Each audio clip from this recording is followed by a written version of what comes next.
ஒரு இரட்டை கொலை குற்ற சம்பவம் நடக்குது. சம்பவ இடத்துக்கு விரைந்து வந்த அந்த விசாரணை அதிகாரி, அதாவது இன்ஸ்பெக்டர் தான் அன்னைக்கு விசாரணை அதிகாரியாக இருக்கிறாரு. அவர் வந்த உடனேயும் மாதிரி வரைபடம் வரையணும், எஸ்ஓபியில் ப்ரொசீஜர் இருக்குது. அப்படி வரையும் போது அவர் 3 இடங்களில், முக்கியமான இடங்களை அவர் விட்டுட்டு வேணும்னே வரைகிறாரு. ஒன்று ஒரு மளிகை கடை, இன்னொன்று ஒரு மல்லிகை செடி பூத்தோட்டம், 3வது கொலை செய்யப்பட்டவர்கள் மற்றும் பாதிக்கப்பட்டவர்கள் குடியிருந்த வீடு. இது 3ஐயுமே விட்டுட்டு தான் அவர் வரைபடம் வரைகிறார்.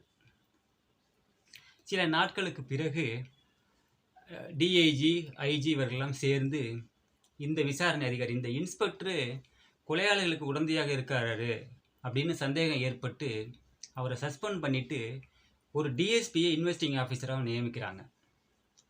அந்த டிஎஸ்பியாக வராது இல்லையா இன்வெஸ்டிங் ஆஃபீஸரு, அவர் இந்த வரைபடத்தில் எந்த மாற்றமுமே செய்யலை. அவர் மேற்கொண்டு விசாரணையை தான் தொடங்கினார். முக்கியமான வரைபடத்தில் மாற்றங்கள் செய்யவே இல்லை. அப்படின்னா நமக்கு என்ன தெரியுது?